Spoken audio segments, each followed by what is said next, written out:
Welcome to San Joaquin Spotlight, a public affairs program featuring conversations about life in the central San Joaquin Valley.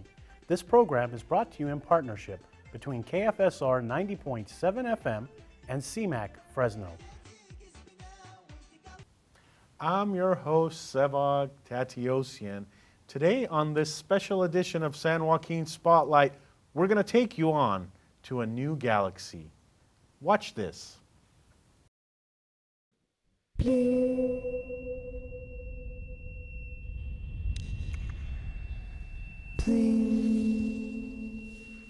Who are you?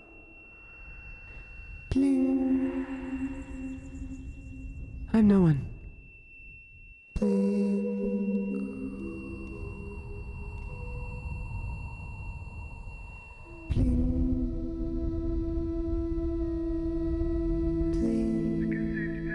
I was raised to do one thing, but I've got nothing to fight for.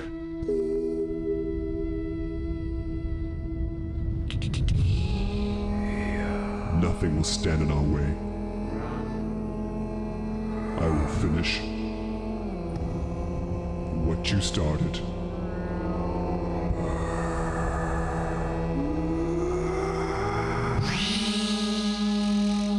There are stories about what happened.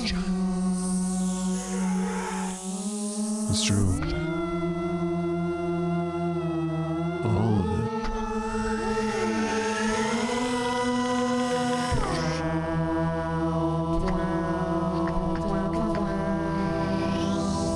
The dark side. The Jedi.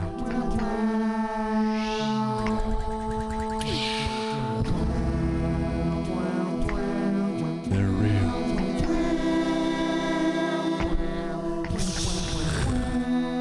The Force. It's calling to you.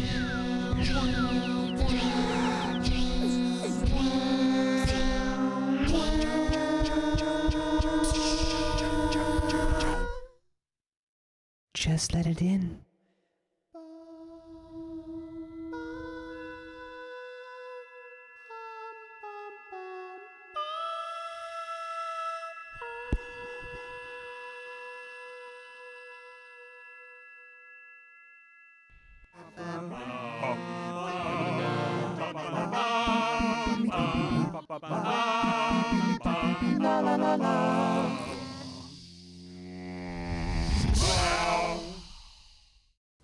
Welcome back, and we have two local celebrities in the studio. We have Bryan Harley and Roque Rodriguez. Welcome to the program. Hey, thanks for having us. Welcome back to the program. Roque, I've talked to you before. I know, I've been here before. This is my second time. Welcome back, welcome back. First time for me. Yeah? Well, thank you for being here. And you're far too generous calling us celebrities. I know, that's a stretch. But really, what's cool is the trailer that we just saw, the last time I checked, it had 900,000 plus hits on YouTube. Yeah. I don't know about the world you live in. In my world, 900,000 hits makes you a celebrity. Yeah. So congratulations, by the way. Thanks, yeah. But, you know, I know a little bit about both of you, and I don't think that the fame or the celebrity status is why you do what you do. Talk a little bit about, you know, some of the reasons why you produce stuff. Yeah, I mean, I won't speak for you. You know, we both love movies and, you know, making videos, short films, things like this just has been something personally I've been interested in since I was a kid. You know, I grabbed my parents' video camera and made little silly stop motion videos with my stuffed animals and, you know, made my sister disappear, you know, magic tricks on camera.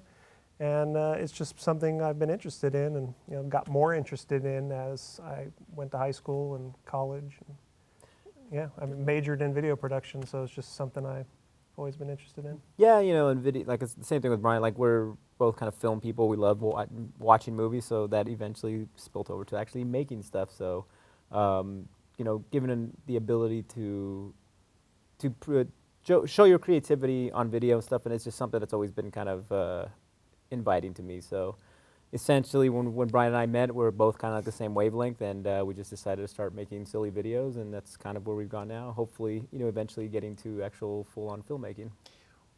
Talk a little bit about what a Swede is, because what we just saw was a Swede, but a lot of people may not be familiar with what this is. Right. Yeah. That did not look like a Swedish person. Yeah. A Swede. Yeah. No. Swede is basically a homemade remake of your favorite Hollywood movie. The term comes from the 2008 film Be Kind, Rewind, in which these guys, they used to run a VHS video store, rental store, and they accidentally erased all the tapes one day, and they still had a few customers there coming in, so they decided to, like, in order to, like, service the customers that they still had, to remake the movies.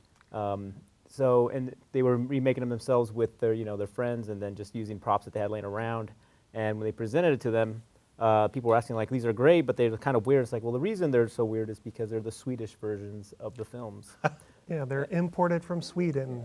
Of course, nobody actually believes that this is true, but so that's kind of where the term "Sweded film" comes from. It comes from this movie, Be Kind, Rewind. And so we saw this movie back in 2008. It was a big movie released in theaters. It starred Jack Black, Mos Def, and Jessica Tandy. Yeah. And we were just enamored with this concept of, like, the homemade remake of the movie. It's because it's not. I mean, parody has been around for a long time, but this isn't really necessarily a parody. Maybe it's a form of parody, but it's very specific. You're remaking kind of the movie, but from the perspective of a fan. You're not making fun of it. You're just embracing how much you love this movie.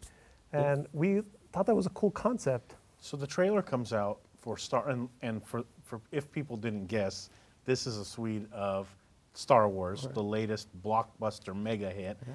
And I read just recently that it hit $1 billion in sales, which is remarkable in such a short time. So you watch the trailer, and then what happens? I mean, did you know right away that this is going to happen? I mean, how did that come about? Yeah, well, I mean, because of our love of Sweded movies, we've been doing a film festival here in town called Swede Fest since way back in 2008. And it's been kind of something that's grown here locally to the point where, we started out in a little studio here downtown, art studio, Corridor 2122. Yep. And, we had 30 people come out to the first one. Now our latest one, Swede Fest 15, was just at the Tower Theater in November. We had 500 people come out. Growing. It's nice. And we create a Sweded trailer for Swede Fest every time there's a Swede Fest, just so we have something to enter into the festival as well. So it just came out that at the time, we were getting ready to prepare for Swede Fest, that we knew that this Star Wars trailer was gonna drop. So as soon as we're both big Star Wars fans, so we're like, let's do this. We knew we wanted to do this. Yeah. So when it dropped that Monday during Monday Night Football, and we watched it as fans. We immediately went and bought our tickets for the movie, and then came back home and started working on the Swede that night. So. Yeah. So how many times do you have to watch it? I mean, I imagine you've watched it thousands of times, but how many times do you have to watch it, and when do you know that you've got the actual shot? Because, if you're very particular, you can never have a perfect product. Right. No, we watched, you say it probably in jest 1,000 times, but I would not doubt it. We watched it 1,000 times. We watched it incessantly. Yeah. It was kind of funny. It took us about 3 or 4 weeks to make the movie, or to make the Sweded trailer. And after we were all done, I remember we went to the movie theater and to see some movie, and the trailer played, and we were just like, again, I can't stand to watch this again. No, please.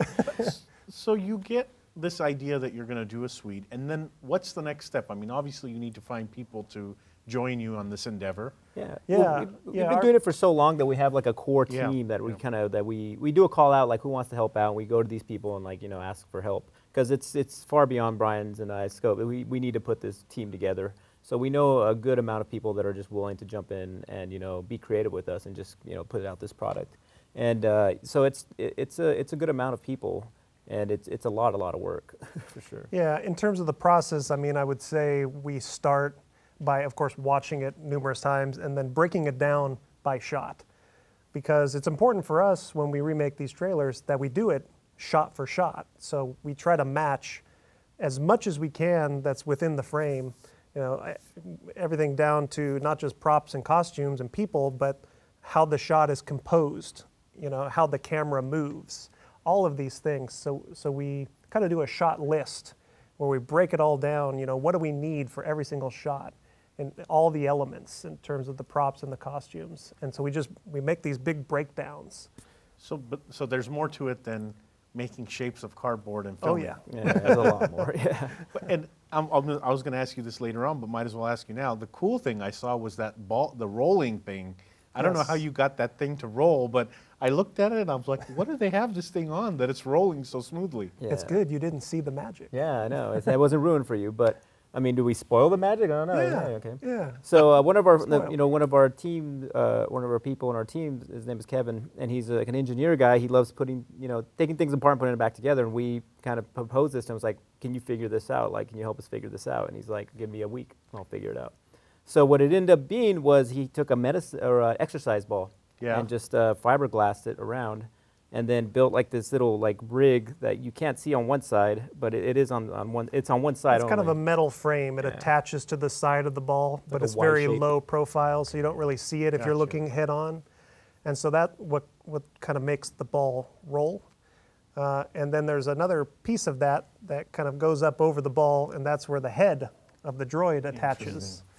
And that way, when it rolls, the head stays still and the body keeps and rolling. that's attached to a skateboard, and then the skateboard is in turn being pulled On a rope, On a yeah. rope. Yeah. Which So was it's very creative. A little piece of engineering there to make Very that happen. creative. At any point during this process, did you see your finished project? Did you look at it and say, nobody's going to want to watch this? I mean, did that ever cross your mind? Because I say that because both of you are humble people, and I say that because now you've got 900 plus hits. You did one for Avengers that got a lot of hits as well. I mean, so obviously people are interested in your work. Yeah, yeah. We've done a couple of these, so we know that there's somewhat of an audience for it. People like them. And we specifically cater for that audience. Right. So, But I don't know how you feel, but every time we go through this process of making one, by the end of it, I just feel like, oh, we've done a terrible job. every time this guy's just like, it's going to be the worst one. No one's This going to is watch awful. it. We wasted No our one's time. gonna- I wish, I just obsess over the little things, like we could have done better. But yeah, So turns out pretty it good. turns out pretty good. I'm up at odd hours. I've got two kids, babies in diapers, so I'm up at odd hours. And one day I was up watching a 3 a.m. newscast, and they said these two people from Fresno, or this group of people from Fresno, have made this Star Wars. And I'm quoting them wrong, but they made it sound like group of fans from Fresno make this Star Wars thing. And then I see Bryan's post saying, "Good Morning America came calling," or something like that. So how did that happen? I mean, just out of the blue?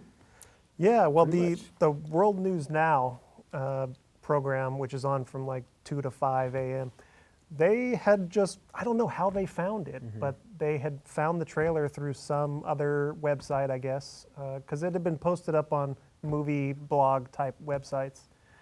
So they found it and just did a little short mention, yeah. highlight 30-second thing. And we didn't even know. They didn't ask us for permission or anything.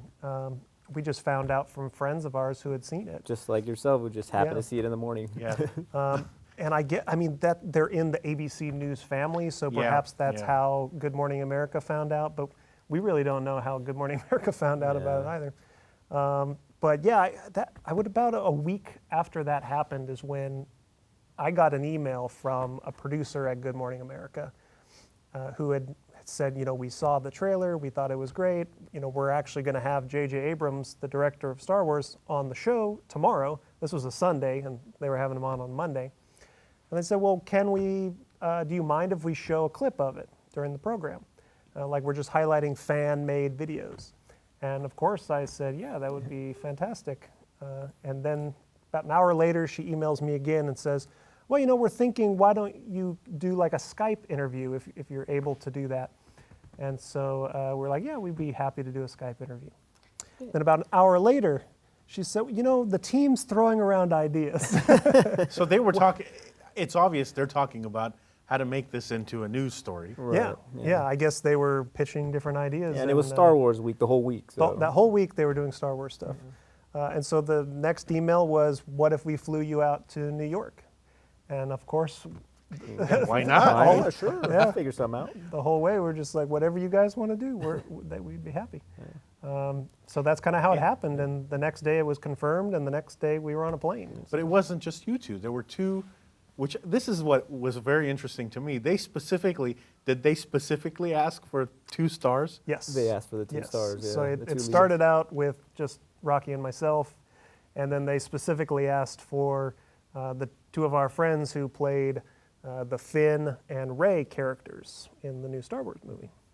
And we knew we were going to be on the show Wednesday, and we also knew that the actors from the movie were going to be on as well. So we kind of had an inkling that they wanted to kind of you do know, something. Well, Well, and have I us saw- meet. And I saw Harrison Ford on one of the programs too that Tuesday, week. yeah. So I thought, well, there's a reason why they've selected a couple of the Right. actors. Yeah. So then you go out there and I mean, what happens? I mean, there are always fans watching. So did you see the fans watching and stuff outside the studio? Yeah, it was really kind of surreal because you see it on TV and Yeah, you're just like, yeah, you're on TV. I watch Good Morning America in the morning, so to actually all of a sudden be on Good Morning America, I was like, what's going on? Yeah, and you see the crowds there, and you know, as we're in the green room, we see stormtroopers walking by and all these people that are getting ready to go outside and do the whole like we're outside on Times Square. So And yeah. we're so tired. Yeah. Because we get It in ha- yeah, really yeah. late Yeah, so- that night. It just turned out the flights were weird, and we Right. didn't get to our hotel room until 1 a.m. Yeah. And, And we had a call time at 6 a.m. So Hey, Yeah. Yeah. so did you sleep that night by any chance? You know what? I just laid there. I don't think I ever fell asleep. Right.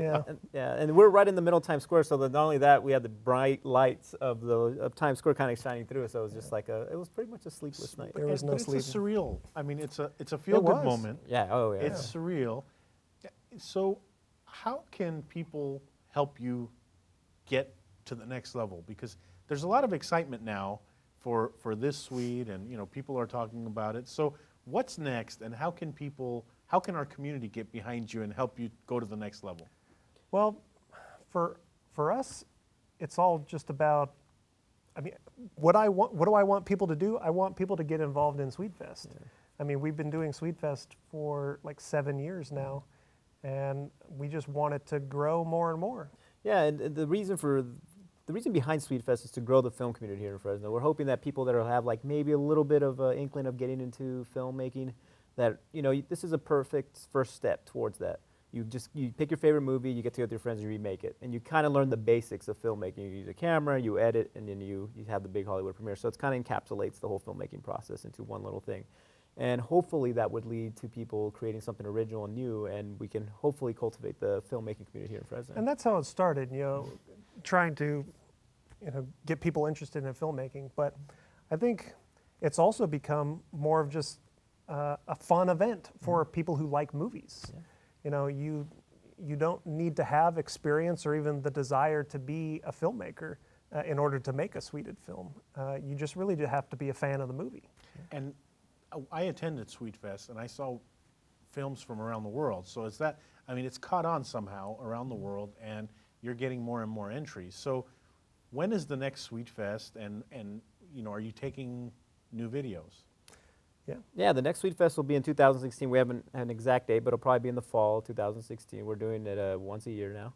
And, if you just keep an eye on swedefest.com, we'll make announcements there, but it'll probably be in the fall. So I tell people, you don't have to wait till the event comes around. You can start making Sweded films right now and, get ready. And when it comes up, just submit it, and we'll end up showing it at SwedeFest. And we tell people you don't have to make a Sweded trailer. Like, you might see our stuff and it's all about making trailers. Yeah. No, we tell people there's no wrong way to make a Swede.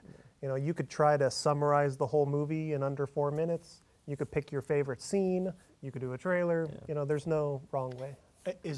Are there other Swede festivals around, or this sounds like it's unique? Yeah. Yeah. It started here. We started it here in Fresno, and since then, though, in 2008, we've had satellite festivals in West Palm Beach and in Tampa Bay. Yeah. And one of the other trailers we made was for a movie called The Avengers, and that was kind of our first one that got some attention online, and because of that is really what grew kind of the notoriety of SwedeFest. Mm-hmm. It's why we have one in Tampa Bay and Palm Beach, and there's been one in New Hampshire. There's been one in Scotland. We've had interest from people in LA, San Francisco, and all over the place. And on top of that, I mean, our entries, you know, obviously because of the success of the first Avengers trailer, we receive entries from Germany, from all over Europe, from Korea, the Philippines, so Australia. So because of that, they're submitting films to the Little Film Festival in Fresno, California. And it's fun. I mean, it's fun. Like when I attended, we were at the Tower Theater and we sat back and we laughed a little. You know, we high-fived each other a little bit because the filmmakers were in the room, and you know, you could see when their film come on, some of them kind of ducked a little bit, but it was all great and it was all a fun time. So when you're making your Swedes, and we're not just talking about the Star Wars one, the Avengers one, and the numerous ones you did before, how fun is it? It's lots of fun. I mean, we wouldn't do it if it's not fun. Yeah. No, it's we definitely we take the difficult route. I think more people, you know, don't need to go as hardcore as we do. But that's kind of what once the creativity starts flowing and we start seeing these images kind of pop up and how close we can get to the actual big $200 million Hollywood epic. It's a good time, you know. And that's the good thing about Sweet Fest is that, you know, it doesn't have to be perfect. It's supposed to be a little, you know, crappy. But it's a good time for everyone, and it's an all ages event, which, you know, I think is really important. We stress that. It's family friendly. It's a family friendly thing. And it's free. Can't beat that. Yeah, it was free. And I think I had popcorn. Someone was giving me popcorn at the event. So I don't know if it was I had to buy it or what, but I had popcorn. I thought it was in a movie theater watching it. And you can buy, Fresno Filmworks graciously sponsors us, and they're selling spirits and you know, other beverages there. So it's it's one of the few times you can actually go to a movie theater and enjoy the films, you know, while drinking some alcoholic beverages if you need it. Going back to the Star Not Wars. the kids. Not the kids. Not the As long kids. as You have everybody to be 21. Going back to the Star Wars thing, I mean, how did the Good Morning America team treat you all? I mean, were they, because for them it must have been a feel-good story too. Here you've got a group of people from Fresno of all places, you know. So they must have, you know, treated you well, or I'll let you explain. Yeah, they were fantastic. I mean, they covered our travel and accommodations, and more than just that, they were just walked us through the whole process and made it very simple, and told us not to be nervous, but it was impossible not to be nervous. It was kind of hard. Although the lack of sleep kind of negated the nervousness a little bit, I think. All the factors there, you know, the factors of lack of sleep, this happened so fast. You know, you watch Good Morning America, and now you're on Good Morning America. I mean, it was weird. pretty interesting. Yeah, no, they were very nice through the whole process. They said, you know, it's going to go by like that, so don't worry about it. And it did. It was over before we knew it. And then Inside Edition somehow comes calling, or I don't know how that, you know, because I noticed you were on Inside Edition as well. I'm like, hey, that's pretty cool. Yeah, when we were in New York, after we did Good Morning America, we just went sightseeing because we had very little time, and we went to Rockefeller Center and randomly got a phone call from a producer at Inside Edition. I don't know to this day how she got my phone number. That's quite the mystery. And she was in LA, and she said, we want to send you over to our New York studio and just do a quick interview. They had seen us on Good Morning America. So we went over there and did that. Yeah, it was super quick. We just, you know, hopped in a cab and we were whisked away to CBS and did the interview at the Inside Edition, and yeah. Everything's happening so fast, it was. seems like. It was a crazy day. I want to spend the next few minutes talking about the younger generation. You know, I have a neighbor that is not in high school yet, but she has 4 or 5 friends. They get excited when they talk about making films or, you know, filming or, you know, and I was talking to them at a Christmas party, and so they were excited because they know that I've got this show, and, you know, they were asking me a ton of questions about filming and writing and stuff. So for the younger generation, what advice do you give them? Shoot stuff on your phone. Just use your phone. It's got a video camera. Just mess around with it. Just explore and see what you can do with it. Even if it's just shooting your friends and you're making silly videos. And like Bryan said, you know, when he was a kid, he would make videos with his family. When I was a kid, I'd be doing the same thing.